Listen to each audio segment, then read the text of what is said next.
পুরোদমে Iran Israel ভয়াবহ যুদ্ধ চলছে, আর মধ্যপ্রাচ্যে চলছে পাল্টাপাল্টি হামলা। আর এরই মাঝে এই যুদ্ধে নতুন করে যোগ দিয়েছে যুক্তরাষ্ট্র, রাশিয়া এবং চীন। ক্ষমতাধর এই রাষ্ট্রগুলো যুদ্ধে যোগ দেয়। এবার এই যুদ্ধ তৈরি হয়েছে তৃতীয় বিশ্বযুদ্ধে। আর এরই মাঝে আমাদের হাতে এসে পৌঁছেছে এই যুদ্ধের সর্বশেষ গুরুত্বপূর্ণ সবথেকে তাজা আপডেট সংবাদ। প্রথমেই আপনাদের জানাবো, ইসরায়েলের বিশ্বসেরা আকাশ প্রতিরক্ষা ভেঙে ফেলেছে ইরান। আলহামদুলিল্লাহ, দখলদার ইসরায়েলের দীর্ঘদিন ধরে বিশ্বের ১ নম্বর হিসেবে বিবেচিত সেই আকাশ প্রতিরক্ষা ব্যবস্থা ধ্বংস করে দিয়েছে ইরানের যোদ্ধারা। ইরানের একের পর এক ক্ষেপণাস্ত্র হামলায় ইসরায়েলের আয়রন ডোম, অ্যারো 3, অ্যারো 2, ডেভিডস স্লিং সহ আরও বেশ কিছু অভ্যন্তরীণ প্রতিরক্ষা প্রযুক্তি সজ্জিত এই দেশটি এখন বিশ্বের সবথেকে অনিরাপদ দেশ হয়ে উঠেছে। আর ইরানের হাতে খুব শীঘ্রই দখলদার ইসরায়েলি বাহিনীর পতন হতে চলেছে। এরপর জানাবো, খামেনিকে সরাসরি হত্যা করাই যুদ্ধের মূল লক্ষ্য বলছে ইসরায়েলের প্রতিরক্ষামন্ত্রী। ইরানের সর্বোচ্চ ধর্মীয় নেতা আয়াতুল্লাহ আলী খামেনিকে সরাসরি হত্যা করাই নাকি যুদ্ধের মূল লক্ষ্য ইসরায়েলের, এমনটা জানিয়েছে ইসরায়েলের ইহুদিবাদী প্রতিরক্ষামন্ত্রী ইসরায়েল কার্তোস। এদিকে ইরান ইস্যুতে টালমাটাল ডোনাল্ড ট্রাম্প সরে যাচ্ছেন মূলনীতি থেকে। গত এক সপ্তাহে ইরান ইসরায়েল সংঘাতে যুক্তরাষ্ট্রের প্রেসিডেন্ট ডোনাল্ড ট্রাম্পের অবস্থান বারবার পাল্টেছে। একবার তিনি এক কথা বলেন তো আবার বলেন ভিন্ন কথা। এর ফলে তার make America great again mega প্রচারণেও বিভক্তি দেখা দিচ্ছে।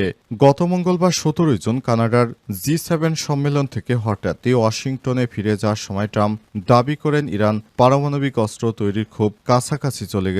অথচ মার্চে তারই গোয়েন্দা প্রধান তুলসী গ্যাবার্ড কংগ্রেসে বলেছিলেন ইরান পারমাণবিক অস্ত্র বানাচ্ছে না। এবারে জানাবো, ইরানের বিরুদ্ধে সামরিক হামলা থেকে ট্রাম্পকে সরে আসার আহ্বান ব্রিটিশ প্রধানমন্ত্রী স্যার কিয়ার স্টারমারের। ইরানের বিরুদ্ধে সামরিক পদক্ষেপ থেকে সরে আসতে মার্কিন প্রেসিডেন্ট ডোনাল্ড ট্রাম্পের প্রতি আহ্বান জানিয়েছে যুক্তরাজ্যের প্রধানমন্ত্রী কিয়ার স্টারমার। তিনি আর বলেছেন, এখন সংঘাত বৃদ্ধির বড় ঝুঁকি রয়েছে। এবং সর্বশেষ জানাবো, ৫ জন সচিবকে বাধ্যতামূলক অবসরে পাঠালো সরকার।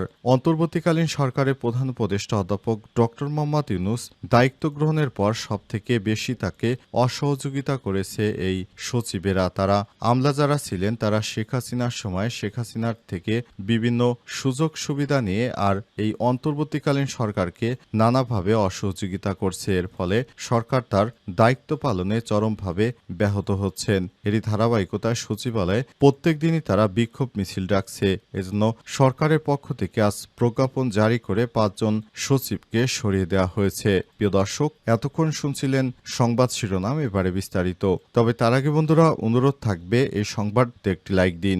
এই চ্যানেলে আপনি নতুন হয়ে থাকলে আমাদের সংবাদটি দেখতে দেখতে চ্যানেলটি সাবস্ক্রাইব করে রাখুন। কমেন্ট করে বন্ধুরা আপনার মূল্যবান মতামত জানিয়ে দিন আপনি বিশ্বের কোন দেশ থেকে বা বাংলাদেশের কোন স্থান থেকে আমাদের সংবাদটি দেখছেন এবং শুনছেন। আর বন্ধুরা, ইরান ইসরায়েল যুদ্ধে আপনি কোন দেশকে সমর্থন করেন কমেন্ট করে জানিয়ে দিন। সংবাদটি আপনার সোশ্যাল মিডিয়া ফেসবুকে শেয়ার করে পুরো বিশ্ববাসীকে জানিয়ে দিন আপনি ইরান ইসরায়েল যুদ্ধে কোন দেশকে সমর্থন করেন। এবারে বিস্তারিত। খামেনিকে সরাসরি হত্যা করাই যুদ্ধের মূল লক্ষ্য বলছে ইসরায়েলের প্রতিরক্ষামন্ত্রী। ইরানের সর্বোচ্চ নেতা আয়াতুল্লাহ আলী খামেনিকে সরাসরি হত্যা করাই যুদ্ধের মূল লক্ষ্য, এমনটি জানিয়েছে ইসরায়েলের প্রতিরক্ষামন্ত্রী কার্তোস। এর আগে বেয়ারশেবায় ইরানের হামলার পর তিনি এই মন্তব্য করেছিলেন যে হামলায় সেরোকা মেডিকেল সেন্টার ক্ষতিগ্রস্ত হয়। এরপর তার আরও কিছু বক্তব্য প্রকাশিত হয়েছে, যেখানে তিনি সরাসরি আয়াতুল্লাহ আলী খামেনিকে হত্যার কথা নিশ্চিত করেছেন। তিনি আরো বলেন, একজন ব্যক্তি খামেনি সব সময় তার এজেন্টের মাধ্যমে ইসরায়েল ধ্বংস করতে চেয়েছে। এই ব্যক্তি যে আমাদের আক্রমণ করতে পারে তাকে বাঁচিয়ে রাখা উচিত হবে না। এই বিষয়টি অর্থাৎ এই ব্যক্তিকে থামানো বা নির্মূল করা উচিত আমাদের অভিযানের অংশ। এখন আমরা বুঝতে পারছি তিনি ইসরায়েল ধ্বংসের কথা আগেই বলেছিলেন। খবর আল জাজিরার। গত সপ্তাহে ইরানের উপর হামলা শুরুর পর থেকে ইরানের শাসন পরিবর্তনের ইঙ্গিত দিয়ে আসছে ইসরায়েল, যা তাদের যুদ্ধের অন্যতম লক্ষ্য হিসেবে বিবেচিত হচ্ছে। আজ ইসরায়েল ইরানের উপর হামলা চালানোর পর প্রধানমন্ত্রী বেঞ্জামিন নেতানিয়াহু ইংরেজিতে এক ভিডিও বার্তায় ইরানিদের উদ্দেশ্য করে বলেছেন, তিনি আশা করেন এই সামরিক অভিযান তাদের স্বাধীনতা অর্জনের পথ প্রশস্ত করবে। ইহুদিবাদী ইসরায়েল চাচ্ছে নেতানিয়াহুকে সারা জীবনের জন্য প্রধানমন্ত্রী করে রাখতে, কিন্তু সেই দেশের জনগণ এই ইহুদিবাদীকে আর ক্ষমতায় দেখতে চায় না। সাধারণ ইহুদিরা, ইরানিরা কেউই আর নেতানিয়াহুকে ক্ষমতায় দেখতে চায় না, কিন্তু যুদ্ধবাজ নেতানিয়াহু যুদ্ধবাদী, তিনি ক্ষমতাকে দীর্ঘায়িত করার চেষ্টা করছেন।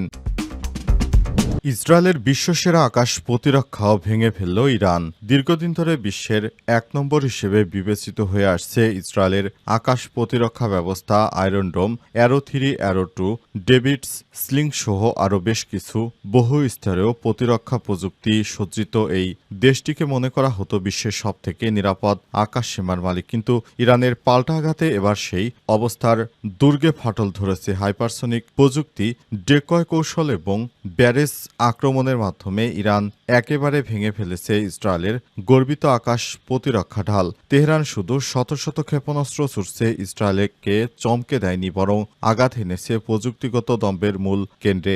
আল জাজিরা, সিএনএন বিষয়টি নিশ্চিত করেছে। পরমাণু অস্ত্র তৈরির খুব কাছাকাছি পৌঁছে গেছে ইরান, এমন দাবি করে গত শুক্রবার ভোরে দেশটিতে নির্বিচারে হামলা চালায় ইহুদিবাদী ইসরায়েলি বাহিনী।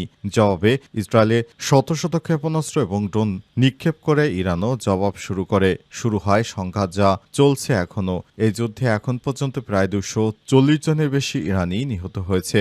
অন্যদিকে ইসরায়েলের অন্তত 50 জন নিহত হয়েছে। এদিকে এই উত্তাল পরিস্থিতিতেই এক বিস্ফোরক দাবি করেছে ইসরায়েলের প্রধানমন্ত্রী বেঞ্জামিন নেতানিয়াহু। তিনি বলেছেন, প্রতি মাসে 300টি ব্যালিস্টিক ক্ষেপণাস্ত্র তৈরি করছে ইরান। তিনি আরও জানিয়েছেন, এই গতি বজায় থাকলে 6 বছরে ইরানের হাতে 20,000 ক্ষেপণাস্ত্র, যা শুধু ইসরায়েলের জন্য নয় বরং গোটা মধ্যপ্রাচ্যের নিরাপত্তা ব্যবস্থার জন্য এক গভীর হুমকি হয়ে উঠতে পারে। এই দাবির পক্ষে কোনো নির্ভরযোগ্য প্রমাণ উপস্থাপন করেননি নেতানিয়াহু, তবে তার বক্তব্য আন্তর্জাতিক অঙ্গনে তীব্র সমালোচনার জন্ম দিয়েছে।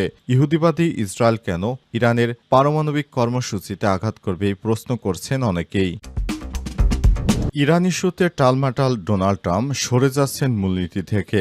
গত এক সপ্তাহে ইরান ইসরায়েল সংঘাতে যুক্তরাষ্ট্রের প্রেসিডেন্ট ডোনাল্ড ট্রাম্পের অবস্থান বারবার পাল্টেছে। এর ফলে তার make America great again mega প্রচারণাও বিভক্তির দেখা দিচ্ছে। এদিকে আজ কানাডায় সম্মেলন শেষ করে তিনি ওয়াশিংটনে আসার পরই এমন মন্তব্য করেছেন যে ইরান পারমাণবিক অস্ত্র তৈরির খুব কাছাকাছি চলে এসেছে। অথচ মার্চেই তার গোয়েন্দা প্রধান তুলসী গ্যাবার্ড কংগ্রেসকে বলেছিল ইরান পারমাণবিক অস্ত্র বানাচ্ছে না। কিভাবে অবস্থান বদলেছে? চলতি বছরের ফেব্রুয়ারিতে ট্রাম্প ম্যাক্সিমাম প্রেসার নীতি পুনরায় চালু করেন, তবে চলমান সংঘাতে সামরিক হুমকির ক্ষেত্রে আলোচনাকে অগ্রাধিকার দেন।